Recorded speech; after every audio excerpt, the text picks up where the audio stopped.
What is up, guys? Woo here, back with a brand new video, and today we are here to do a compilation video. Now, this is going to be a compilation of the first 5 parts of What If Deku Had Stayed Quirkless. I'm basically uploading this video for newcomers who are new to the channel and kind of want to watch the earlier parts of the series if they just went straight to the newer parts.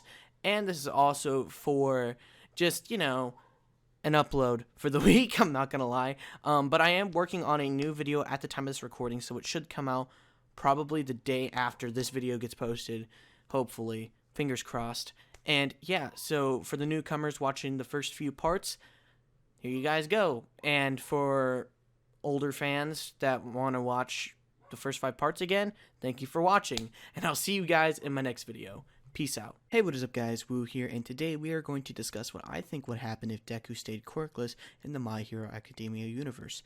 Now, for this story, I'm going to give the best possible outcomes for Deku, except for him getting one for all, or any sort of quirk. Also, there are going to be spoilers for Season 4 of My Hero Academia, since that hasn't aired yet at the time of this recording. I just wanted to give you guys a mini heads up. But with that, let's get started. Let's first start off with the first 2 episodes. Everything plays the same except for one part. When Deku walks home, this time we are going to imagine that All Might never caught up with Deku or found Deku, so he couldn't give Deku one for all, meaning all the events with the sludge monster actually remained the same as the anime. As All Might is walking back to UA, Principal Nezu talks to All Might about the next vessel of One for All and mentions a student named Mirio Togata and says that he is the next best choice for One for All, and with that, he gives Mirio One for All. Anyway, let's get back to Deku. Deku sits in his room thinking about All Might's words on how quirks are necessary for being a hero. He looks up at his All Might memorabilia and says to himself that he will prove even All Might wrong and will become the greatest hero somehow, and that will start with him getting into UA. He goes to school the next day and decides to work out and be in the best shape he can be to at least be able to take a punch from a villain if he ever gets caught up in those kind of scenarios. So he decides to do his research on working out and makes a meal and workout plan that would work for him to be in the best physical shape he can be in time for the entrance exams of UA High. 10 months pass and Deku walks in front of UA High and sees Bakugo. Bakugo tells Deku to scram. Obviously Deku does, but he also mentions to himself mentally that Bakugo has been nicer to him since the interaction with the sludge monster. And then he trips and realizes that he's most likely going to die. Then all of a sudden, he just floats there as a girl tells him that it's a bad omen to fall. He looks up to see a girl, and she tells him sorry that she didn't ask if he would be okay with her using her quirk on him first, but she felt like it was necessary and walks away. Deku freaks out because a girl had just talked to him. And with that, he gets ready for the exam. President Mike explains how the exam is going to work, and with that, the exams begin. Deku runs around panicking because he doesn't know what to do and spends most of his time running around. But then, something happens. Deku turns around and sees a giant zero-pointer robot and starts to run away, but hears someone screaming in pain. He can't help it. He turns around and sees the same girl that caught him from falling. He runs after to save her, but then realizes that she is caught under a large piece of rubble. He tries to lift it up, but then realizes he doesn't have enough strength to lift it up. He tries again, and it nudges. He soon realizes that this might be the way she can get out. He can lift it up long enough for her to get out. He tries it one more time, and he's able to hold it up. He tells her to hurry up and move out of the way. She does, and then Deku drops the rebel and gets out of the way. The robot punches the floor, and Rebel is sent flying everywhere. Deku makes sure that she is okay, and she asks for his name. Deku replies telling her that his name is Midoriya, and she replies with her name is Ochako. And before Deku can go back to trying to figure out a way to get points, the timer runs out. Deku waits anxiously for the results to come back on whether or not he made it into UA or not. A few days later, the letter comes in. He thinks he failed the exam, but hopes he had made it in UA High's hero course. He opens the letter and a video comes on screen. It's All Might. He says that he's teaching at UA High for a while and tells Deku his results. Deku passed the written exam, but didn't get a single point for taking down any robots, but he did get some points for saving Ochako. But sadly, it wasn't enough. Even though he risked it all, he has no quirk, and they refused to let him into the course because of the dangers he would be in, because he is quirkless. But they offer him a position into the general courses of UA High. All Might says not to give up hope, though, because there is another way for him to get into the hero course. If he plays as well in the sports festival, the UA staff will relook at his stats and his hero course exams to decide whether or not they will list him into the hero course or not. Deku gladly accepts the offer into UA High with a brand new goal: to place number 1 in the sports festival. Midoriya leaves his house in a hurry, getting ready for school. When he walks up the stairs, he runs across Bakugo. He tells Midoriya to scram, asking if he actually somehow made it into the hero course. Midoriya tells him that he didn't make it into the hero course, however, he was smart enough to join the general studies. He promises Bakugo that he still plans on becoming the number 1 hero, and Bakugo shouldn't throw him out of the race just yet. Bakugo rolls his eyes and calls him an idiot, then heads inside the building. Midoriya stands outside as he sees a man with purple hair. He comments to himself mentally how he looks incredibly sad, then decides to head on inside. He goes to his first class of the day and sees the purple-haired kid again and decides to walk up and introduce himself since he feels some sort of obligation to try to make the kid feel better. He introduces himself and the purple-haired boy does so as well as a sign of respect. He says his name is Shinso. They talk for a bit about what they want to be, and they both mention how they wanted to be heroes, but they both failed the practical exam of UA's entrance exam, which is why they both aren't in the hero course. They feel some sort of friendship being created and decide to hang out with each other as friends. As Midoriya walks to lunch with his new friend Shinso, he bumps into a girl and she freaks out. Midoriya, being shy as always, manages to freak out and blush and doesn't look at her face because he's too embarrassed, but soon realizes that it's the same girl who helped him out during the practical exams. She greets herself again, saying that her name is Ochako Uraraka, just in case he had forgot. He tries to say words, but it doesn't come out because he's too scared and nervous. She thanks him for helping her out again and then decides to run off. Shinso asks what that was about, and Midoriya explains that he tried to save her life during the practical exams. Shinso is surprised that he tried to do so because he was quirkless. Midoriya tells him that his body just moved on its own and he couldn't help it. Shinso says that it's weird that he did that, and that his body moved on its own. But Midoriya disagrees, telling Shinso that it's not weird, because if it's weird to save someone when they're definitely in need of saving, that he doesn't want to be a hero. Heroes save people because it's the right thing to do. Midoriya and Shinso sit next to a girl with pink hair. She asks what they're doing sitting next to her, and they both explain that they had nowhere else to sit. She tells them to scram, then lights up because she had came up with a brilliant idea. She asks if they want to meet her in the engineering room after school. Shinso and Midoriya both decide to go because they don't see a reason not to. And before she leaves, they both ask for her name, and she tells them that her name is Mei Hatsume. They go to the engineering room after school to see an invention. She tells them both that this invention helps people fly, and that Midoriya, being the fanboy that he is, starts to freak out because it's a jetpack designed similarly to a hero called Airjet. They both geek out about Airjet for a little bit, then Shinso interrupts them, asking her why she brought them here. Hatsume asks if they're willing to be her test dummy and test out her inventions. Midoriya and Shinso both look in fear and say no thanks. She explains how safe it is and that they should trust her. Then she accidentally activates it, causing it to explode. She says that it was a close one, and then says again that she has to get it right before the sports festival. Midoriya asks why, and she explains that a bunch of support course agencies also use the sports festival to see what students in the support course can make during the festival. Midoriya begins to have an idea. He asks her if she can make some gear for him to use during the sports festival so he has a better chance in joining the hero course. Shinso, realizing that it's not a bad idea, also asks her to make some for him as well. She says that she'd love to, but then the pro hero and the teacher, Power Loader, tells them that she can't because you have to make your own inventions that can be used in the sports festival, or else you can't use any inventions at all because you're stealing someone else's hard work. Midoriya starts thinking more and asks if she can teach them how to make gear. She says that it's not a bad idea because she'd also take advantage of the fact that she can make more inventions. Power Loader says it should work, and then Midoriya and Shinso both smile, knowing now that they have a shot at the hero course. Midoriya and Shinso are struggling after Hatsume tried to teach them how to rewire circuit boards. They can't seem to get the concept for some reason, and Hatsume calls them a lost cause, and that they should test her gear for her so she won't get hurt, and they will instead. Midoriya and Shinso look at each other with fear. Then Power Loader, the support course teacher, walks in and says that they're overthinking it. Imagine it being like a game. They're obviously going to struggle at the start of the game, and that Hatsume forgot the tutorial level. Power Loader starts to teach them some information on gear that they'd like to create. A few days have passed, and Midoriya and Shinso see lots of press around UA's front door. They try to get past, but the reporters ask how it is to be learning under All Might. Midoriya and Shinso struggle to get through, and they finally get inside. After school, they go to the support course room, and Midoriya finally finishes his first gear item. He equips a tiny clip around his arm, and then clicks the button on top. A full gauntlet covers his entire arm. He yells, saying that he finally did it. Shinso tells him not to rush it yet, though, and that he needs to test it. Midoriya asks Power Loader to get Cementoss. Cementoss gets outside and makes a giant cement wall. Midoriya runs at it and jumps. He activates the gauntlet and yells Power Punch. He hits the wall and then starts to scream. He managed to break the wall into hundreds of pieces, but his hand is in major pain. Midoriya went to the nurse's office and Recovery Girl explains to him that he fractured his hand. She kisses the injury to heal it, but goes on to say that he needs to stop using this thing because it's harming him. It's causing him more pain than good. Midoriya walks back to the support course room and asks Hatsume if there's a way to reduce the strain on his hands and arms.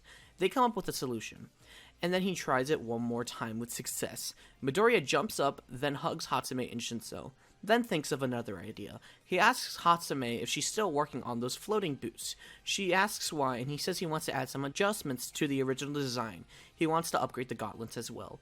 Hatsume says to get the current version approved because if he can't get the new version approved in time for the festival, he won't be able to even use the current version of his gauntlets because he hasn't approved the paperwork yet. Shinso decides to test his gear as well. He adds a strange device to his mouth and turns it on. He whispers, and the whisper sounds as loud as a yell. Shinso takes it off with happiness, and Midoriya asks what it's useful for. Shinso, realizing that he had never told Midoriya what his quirk was, decides to tell him that his quirk is brainwashing and explains the details of the quirk to him. Midoriya looks in awe and is absolutely amazed.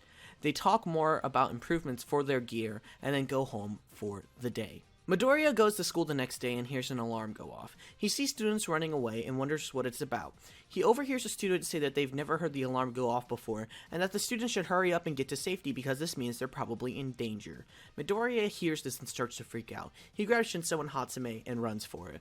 They get stuck in the crowd and Midoriya's face palms a wall. He looks outside and sees that it's just the press, and that they got past the security system, which is why it's going off. They try to warn people, but they ultimately fail. Then, Midoriya looks up and sees a man stuck to the top of the hall, yelling that it's just the press and the students should calm down and walk away. Midoriya goes back to class and decides to add 2 adjustments to his gauntlet. He's sketching these designs in his notebook. He's going to add buttons on the top of the gauntlet to change modes. He wants to add a shooter mode. This mode is going to help him shoot air bullets that he can gather with movements and then shoot it off at a long distance. This should be able to hurt his opponents. He got this idea from watching All Might on the TV. He also decides to add spikes to the gauntlet as well so he can break objects better and pack a little bit more of a punch. He's going to make them sharp, but not sharp enough to impale somebody. A few days after this, he goes to school and bumps into someone. He looks up and sees it's Katsuki Bakugo, but something feels off about Bakugo's appearance and the way he's walking around. He asks Bakugo what's wrong, and Bakugo replies with, "It's none of your business, Deku," and then he scrams. Then a man with glasses tells Midoriya that they were under attack by real villains recently at the USJ facility. Midoriya asks if anyone was hurt, and Ida mentions a girl named Azui and a boy named Mineta. They were very injured, but they'll survive. Also, All Might was incredibly hurt during this incident. Midoriya looks in horror at the man and says that he's sorry that they went through that. Then he remembers someone specific, the girl he tried to save at the entrance exam. For those who haven't watched my part 1, this girl was Ochako Uraraka. He asks if she's okay, and the guy with glasses says not to worry and that she is safe. Then he starts to walk away. But before he gets too far, Midoriya yells and asks for his name. He turns around and replies with Tenya Ida. Midoriya is making the improvements to his gauntlets when Hatsume walks in screaming that the sports festival is happening in 2 days. Midoriya and Shinso look at each other and start to freak out because they are nowhere near ready for the sports festival because their gear updates aren't completed yet. Midoriya starts to mention how he got the redesign of his gauntlets approved, but he doesn't have enough time to make a second one. He looks at the boots that he was making as well and realizes that they aren't even close to replicating the floating feature as well as Hatsume has. Shinso looks at the voice speaker and realizes that he didn't develop anything for combat but one thing. They all take a deep breath after freaking out for a while and say the best person who wins the sports festival will be number 1. They all fist bump and get ready for the sports festival. 2 days later, they all meet up one last time as Midoriya puts on both gauntlets. Hatsume points out that there are bracelets and not gauntlets. However, with the click of a button, they both transform into gauntlets. Also, Shinso notices that he only has one of the upgraded gauntlets on. He starts to question Midoriya on why he doesn't have both. He replies that he didn't have enough time to finish the second one as he puts on the boots. Shinso puts his voice speaker on top of his Adam's apple and puts something in his pocket. However, Midoriya didn't get a good view on what it was. He asked Shinso what it was, and he says that he will have to wait and see. The three of them walk onto the stage of the sports festival where Midoriya sees Bakugo. Midoriya gets scared for a second, but then decides that he won't let Bakugo get in his way because this is the chance that he has. The one chance for him to make it into the hero course. As he looks up, he stares straight at Bakugo with a serious expression because he wants Bakugo to know that he will win. Bakugo stares at Midoriya with anger in his eyes as he walks off the stage after saying he would win. Bakugo later walks up to Midoriya saying, "Deku, you better give up now because you know I'll be the defining champion of the sports festival." Shinso and Hatsume start walking up to back Midoriya up, but he tells them to stop. He stares Bakugo straight in the eyes and says that he doesn't care what Bakugo says. He will prove Bakugo wrong and win first place so he can get into the hero course.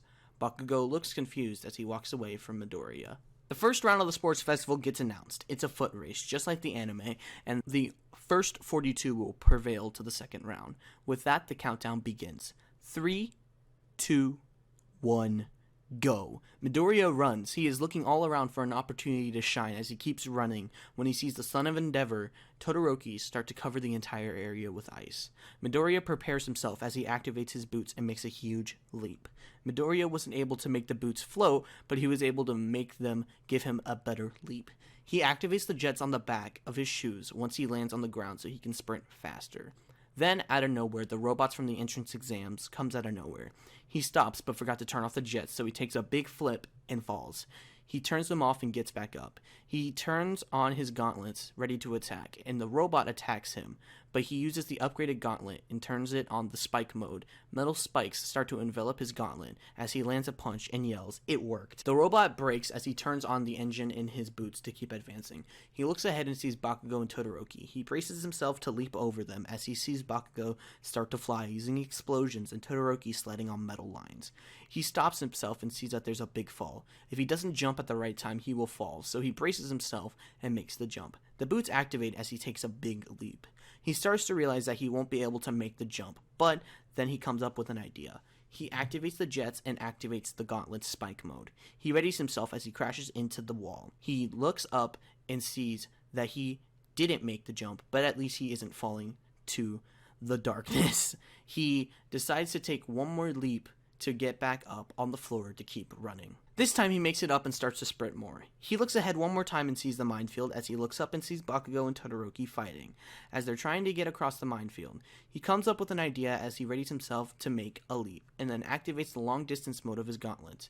He takes a flip in the air so he can see the floor with a good aim. He readies the gauntlet thinking to himself that much air movement should be enough, and he flicks one of his fingers yelling, "Special move, Mini Hurricane." As a mini air bullet activates a mine, sending a bunch of people back, he uses the air generated from the mine explosion to keep himself in the air. As he starts falling, he starts to see that he is close to both Todoroki and Bakugo. He readies another finger for another mini hurricane. They both turn around and see Midoriya ready to attack.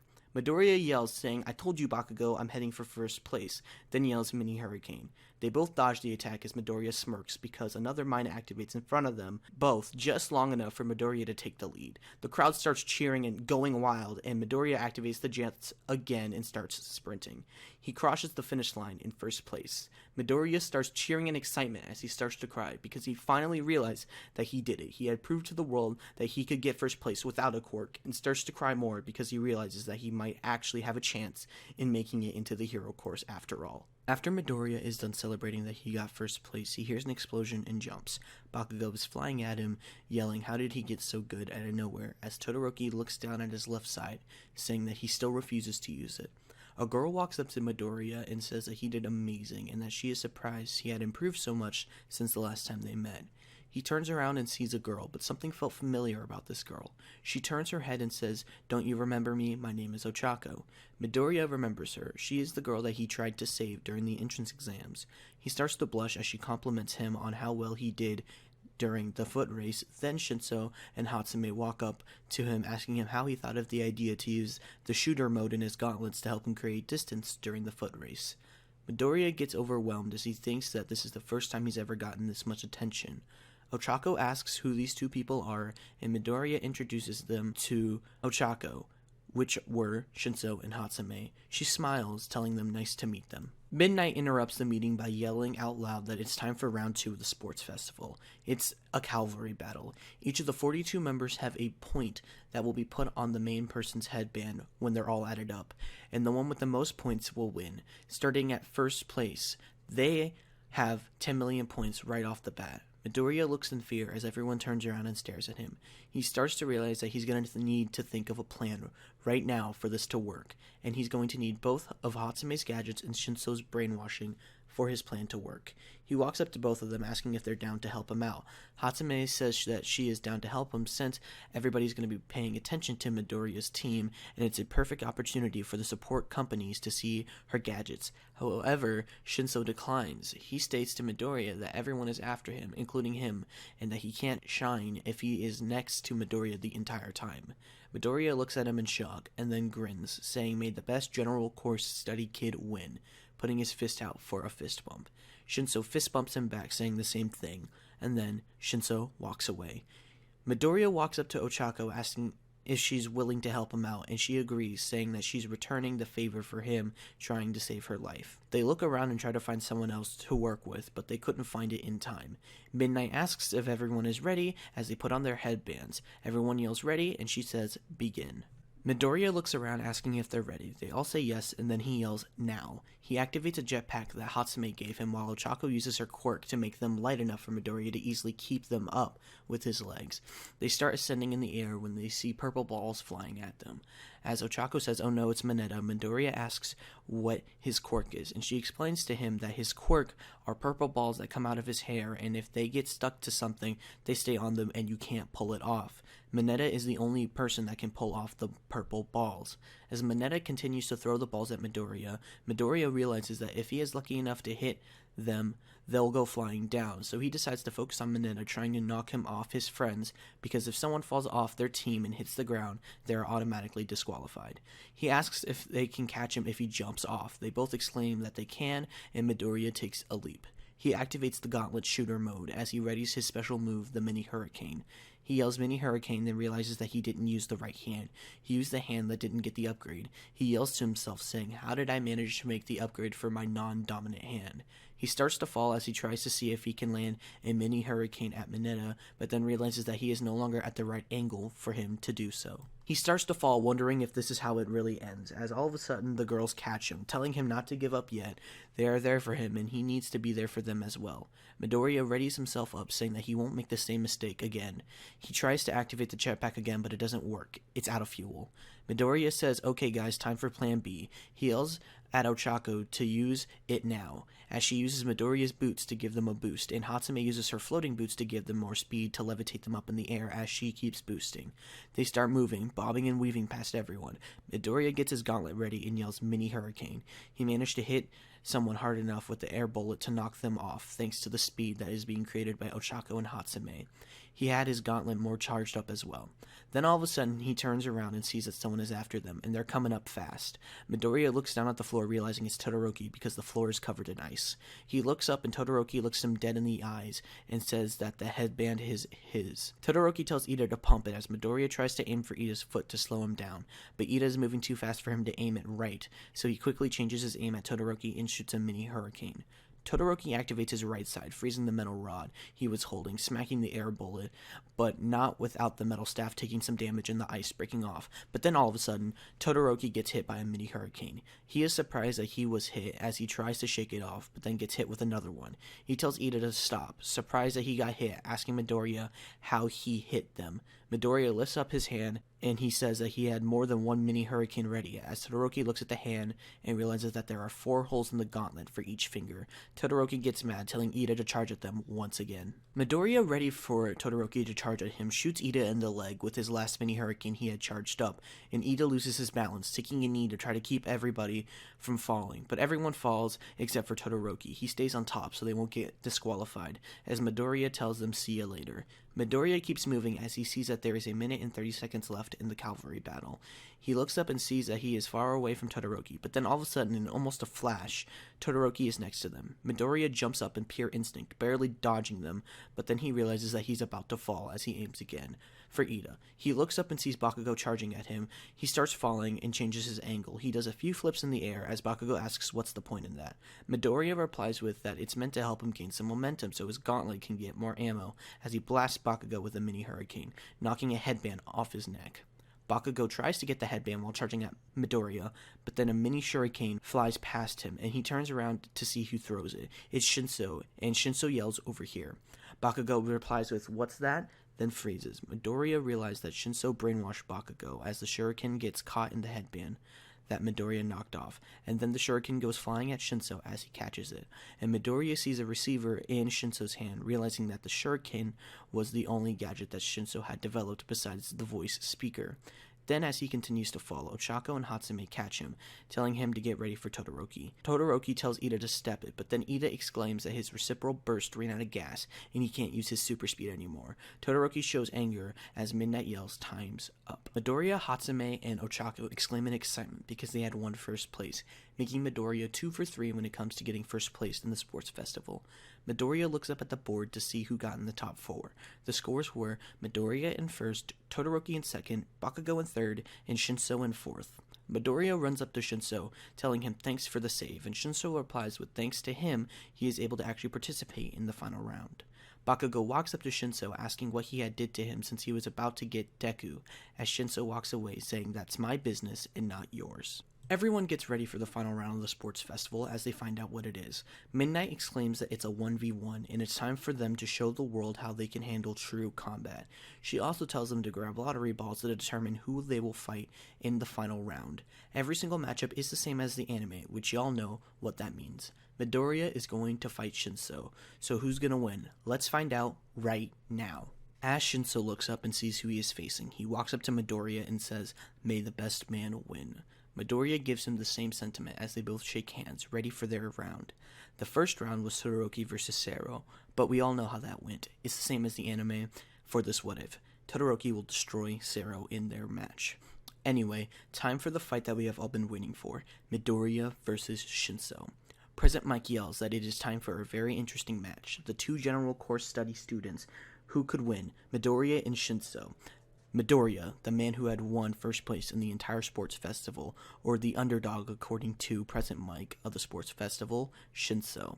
Midoriya activates his gauntlets as Shinso reaches for his pocket, and then President Mike yells, "Begin." Midoriya immediately deactivates the gauntlets, and Shinso takes his hand out of his pocket. The crowd starts to get confused as Midoriya takes off the boots and doesn't turn back on the gauntlets. Midoriya tells Shinso that they should fight on an even playing field, no quirks or gadgets. Shinso smiles, saying that he couldn't agree more, as they charge at each other. They both land good punches on each other as the crowd screams. President Mike yells, saying, "Wow, look at the respect these two have for each other. They're fighting on an even playing field." Midoriya and Shinso keep exchanging blows, one hit after another. They both fall and get back up, over and over and over again. The crowd starts to get really into it as Hatsume screams, telling them both that they're doing great. Then, they both fall to the ground, both seemingly not able to get back up, until Midoriya stands. The crowd starts to cheer as Shinso gets back up as well. They both are limping, crawling, barely getting closer to each other, until finally, Shinso falls. Midnight declares that Shinso is no longer able to fight, meaning that Midoriya had won the fight. He smiles and raises his hand up as he falls to the floor, passing out on the arena floor. So I hope you all enjoyed these first 5 parts. I know I sound pretty different in each one of these videos, but that's because I'm either tired in those recordings, or I'm incredibly sick, or yeah, all that kind of stuff. So I hope you guys enjoyed this nice trip down memory lane, re-experiencing the first 5 parts of What If Deku had stayed quirkless.